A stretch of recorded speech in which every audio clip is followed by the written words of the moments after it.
Hot టాపిక్గా ఉంది. ప్రధానంగా అమృత్ కేంద్ర పథకమైనటువంటి అమృత్లో టెండర్లో అవకతవకలు జరిగినాయి, అక్రమాలు జరిగినాయి, 8,000 కోట్ల రూపాయల టెండర్ అంటూ మాజీ మంత్రి BRS party working president KTR చేసినటువంటి ఆరోపణపై మరోవైపున మంత్రి రెవెన్యూ శాఖ మంత్రి పొంగులేటి శ్రీనివాసరెడ్డి కూడా రియాక్ట్ అయ్యాడు.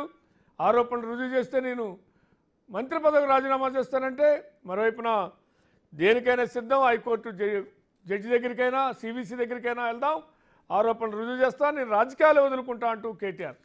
ఇదిలా ఉంటే మరోవైపున తన అల్లుడి పేరు బయటికి రావడంతో మాజీ శాసనసభ్యుడు బీఆర్ఎస్ పార్టీ నాయకులు కందాల ఉపేందర్ రెడ్డి కూడా మీడియా ముందుకు వచ్చారు. కేటీఆర్కి ఎవరో తప్పుడు సమాచారం ఇచ్చారు, సుజన్ రెడ్డి రేవంత్ రెడ్డి సొంత బావమర్ది కాదు నా అల్లుడు అంటూనే మరోవైపున పూర్తి సమాచారం లేకుండా కేటీఆర్ మాట్లాడినట్టుంది. కేటీఆర్ని కలిసి వివరిస్తాను అంటూనే దీంట్లో ఎటువంటి అక్రమాలు జరగలేదు, తన అల్లుడికి చట్టపరంగా లీగల్గా వచ్చిందే, జాయింట్ వెంచర్ అనేటువంటిది ఇవాళ కొత్తది కాదు, గత 10 ఏళ్లుగా బీఆర్ఎస్ ప్రభుత్వంలో అదే జరిగింది, ఏ ప్రభుత్వం అదే జరుగుతోంది అంటూ కూడా చట్టపరంగానే దక్కినటువంటి టెండర్లు, దీంట్లో అనవసరమైన రాద్ధాంతం చేయడం సరైంది కాదు అంటూ మరోవైపున బీఆర్ఎస్ పార్టీ మాజీ శాసనసభ్యుడు ఉపేందర్ రెడ్డి కూడా స్పందించడంతో ఇది కొద్దిగా మరింత హాట్ టాపిక్ అయింది. డిబేట్లోకి వెళ్దాం. వెళ్లే ముందు ఆ వివరాలంటే ఒకసారి చూద్దాం.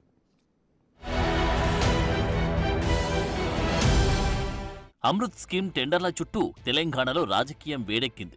ఈ టెండర్లలో భారీ అవినీతి జరిగిందంటూ కేటీఆర్ రోజు విమర్శలు చేస్తున్నారు. 8,889 కోట్ల కుంభకోణమంటున్నారు.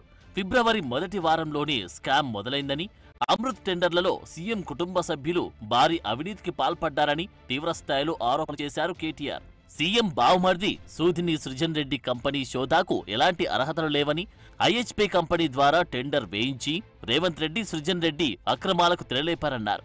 ఆధారాలు ఉన్నాయని, చర్యలు తీసుకోవాలని కేంద్రానికి లేఖ కూడా రాశారు కేటీఆర్. ఈ స్కామ్ బయటపెట్టడంపై కాంగ్రెస్ నేతల నుంచి అభినందనలు వస్తున్నాయని, బీజేపీ మౌనం ఆశ్చర్యానికి గురి చేస్తుందంటూ మరో కామెంట్ కూడా చేశారాయన. ఆశ్రిత పక్షపాతం లేకుండా, రాగద్వేషాలు లేకుండా నేను నా బంధువులకు, నా కుటుంబానికి సాయం చేయను అని చెప్పి ప్రమాణ స్వీకారం చేసిన ముఖ్యమంత్రి, నీ డిపార్ట్మెంట్లో, నీ కింద ఉండే మున్సిపల్ డిపార్ట్మెంట్లో నీ బావమరిది 2 కోట్లు లాభం పోయిన సంవత్సరం, అంతకుముందు సంవత్సరం ఆర్జించిన ఒక కంపెనీ, కేవలం 2 crores ప్రాఫిట్ ఉన్న కంపెనీకి 1000 కోట్ల కాంట్రాక్ట్ ఇచ్చి అవినీతి జరగలేదంటే ఎవడన్నా ప్రపంచంలో నమ్ముతాడా? వస్తావా? మరి సివిసి దగ్గరకు వస్తావా?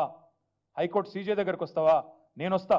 అమృత్ టెండర్లలో ఒక్క రూపాయి కూడా అవినీతి జరగలేదని ప్రభుత్వం నిరూపిస్తే తాను రాజకీయ సన్యాసం తీసుకుంటానని కేటీఆర్ అనడంతో మంత్రి పొంగులేటి కూడా రంగంలోకి దిగారు. అమృత్ పథకంలో 8,888 కోట్ల అవినీతి జరిగిందని, బాబా బామ్మర్దులు గొంతు చించుకుంటున్నారని, తాను అవినీతికి పాల్పడ్డానని నిరూపిస్తే మంత్రి పదవికి రాజీనామా చేస్తానని రెవెన్యూ శాఖ మంత్రి పొంగులేటి శ్రీనివాసరెడ్డి కేటీఆర్ హరీష్ రావుకు సవాల్ విసిరారు. లేకుంటే వారు ఎమ్మెల్యే పదవులకు రాజీనామా చేస్తారా అని ప్రశ్నించారు. తమపై నింద మోపే ముందు బీఆర్ఎస్ పార్టీని చక్కబెట్టుకోవాలన్నారు. టెండర్ దక్కింది బీఆర్ఎస్ నేత కందాల ఉపేందర్ రెడ్డి అల్లుడికి అన్నది గుర్తుపెట్టుకోవాలన్నారు. ఇప్పుడు మీడియా మిత్రులకి టెండర్ సిస్టమ్ అంతా మీ ఇస్తున్నా, 1-2 కాపీలు నా దగ్గర ఉన్నాయి. దాపర్ అగ్రిమెంట్ చేశారు. దీంట్లో మోర్ దెన్ 40-50% వర్క్లు నేను నిన్న పోయినప్పుడు అక్కడెక్కడ నర్సంపేట పోయినప్పుడు 33 కోట్లు నేనే ఫౌండేషన్ వేసి వచ్చా. అంతకుముందు కొత్తగూడెంలో ఫౌండేషన్ వేసా. దీంట్లో దొంగదాపరికి మేముంది పెట్టలేదు. అసలు నీకు ఫస్ట్ నీకు 8,888 ఎవరొచ్చి చెప్పు. సృజన్ రెడ్డి గారు ఎవరయ్యా అంటే TRS party oblique BRS party తరఫున 2023 జరిగిన సార్వత్రిక ఎన్నికల్లో ఖమ్మంలోని పాలేరు నియోజకవర్గం నుంచి బీఆర్ఎస్ పార్టీ అభ్యర్థి ఉపేందర్ రెడ్డి గారి సొంత అల్లుడు. సో ఇక్కడ ప్రజలకు అర్థమవ్వాల్సిన మ్యాటర్ చాలా ఉందంటున్నారు కాంగ్రెస్ నేతలు. సీఎం బావమర్ది కంపెనీకి అర్హతలు లేకున్నా టెండర్లు దక్కాయన్నది కేటీఆర్ ప్రధాన ఆరోపణ. అయితే ఈ డౌట్లన్నిటికీ బీఆర్ఎస్ పార్టీ నేత పాలేరు మాజీ ఎమ్మెల్యే కందాల ఉపేందర్ రెడ్డి సమాధానాలిచ్చారు. తమ వర్కింగ్ ప్రెసిడెంట్ కేటీఆర్ ను ఎవరో తప్పుదోవ పట్టించారని, ఆయనకు అంతా రాంగ్ ఇన్ఫర్మేషన్, రాంగ్ మెసేజ్లిచ్చారన్నారు. అందులో ఫస్ట్ అమృత్ టెండర్లలో రేవంత్ రెడ్డికి సంబంధం లేదన్నారు. సెకండ్, సీఎం రేవంత్ కు సృజన్ రెడ్డి సొంత బావమర్ది కాదు, చిన్నమామ కుమారుడని క్లారిటీ ఇచ్చారు. అర్హత లేకపోవడం వల్లే జాయింట్ వెంచర్ కు వెళ్లారని కేటీఆర్ కు క్లారిఫికేషన్ ఇచ్చారు. జాయింట్ వెంచర్లో తక్కువ కోట్ చేసిన వాటికి టెండర్లు వచ్చిందని, ఎక్కడైనా తక్కువ కోట్కు టెండర్ దక్కించుకుంటే స్కామ్ జరిగినట్లా అని ప్రశ్నిస్తున్నారు. తన అల్లుడు సృజన్ రెడ్డికి రాజకీయాలతో సంబంధం లేదంటున్నారు. మరీ ముఖ్యంగా నేను మాట్లాడుతున్న ఈ అమృత్ ఈ దాంట్లో యాక్చువల్గా దానికి మీకు కావాలంటే నేను డీటెయిల్స్ కూడా ఇస్తాను. ఒకటే ప్యాకేజ్ ఐ థింక్ 1100 crores అది వరకు.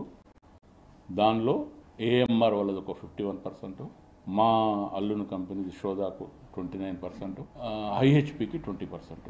బిజినెస్లో ఎవరికి అవకాశం ఉన్నదో వాళ్ళు చేస్తుంటారు. దీంట్లో రేవంత్ రెడ్డి గారికి ఏం సంబంధం లేదు. అట్లనే ఇప్పుడు మా కేటీఆర్ గారు కూడా నేను యాక్చువల్గా 2 days నుంచి నేను కలిసి చెప్దాం అనుకుంటున్నాను. తనకు కూడా ఎవరో రాంగ్ ఇన్ఫర్మేషన్ ఇచ్చినట్టున్నారు. టోటల్ గా ఈ వ్యవహారంలో కేటీఆర్ వారి సొంత పార్టీ నేత ఉపేందర్ రెడ్డి నుంచి పూర్తి సమాధానాలు చేరాయి. రాంగ్ ఇన్ఫర్మేషన్ తోని కేటీఆర్ అలా మాట్లాడారు అనడం టెండర్ల ఇష్యూలో మరో ట్విస్ట్ గా మారింది. పూర్తిగా నిజాలు తెలుసుకోకముందే సీఎంకు ఇతరులతో బంధుత్వాలు అంటగట్టడం, కుటుంబమంతా అవినీతి చేస్తున్నారని విమర్శించడం ఏంటని కాంగ్రెస్ నేతలు ఫైర్ అవుతున్నారు. ఈ అమృత్ టెండర్ల విషయంలో ఏం జరిగిందంటే, అసెంబ్లీ ఎన్నికల ముందు ఈ టెండర్లను కేసీఆర్ సర్కార్ పిలిచింది. పిఎల్ఆర్ ప్రాజెక్ట్, గాజా ఇంజనీరింగ్, ప్రతిమా ఇన్ఫ్రా, మెగా ఇంజనీరింగ్ కు టెండర్లు కట్టబెట్టింది కేసీఆర్ సర్కార్. టెండర్ ధరపై 3.99% అధికంగా కోట్ చేశాయి నాడు దక్కించుకున్న కంపెనీలు. సిండికేట్ అయ్యాయన్న ఆరోపణలతో రేవంత్ రెడ్డి సర్కార్ ఆ టెండర్లు రద్దు చేసింది. కొత్తగా వేసిన టెండర్లలో 2% తక్కువ కోట్ చేసి 1137 కోట్ల పనులను AMR, Indian Hume pipe company, Shodha constructions joint venture దక్కించుకుంది.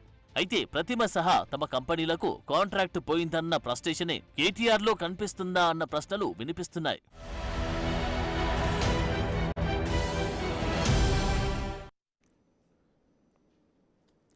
ఇదే అంశంపై మనతో చర్చలో పాల్గొనేందుకు బీఆర్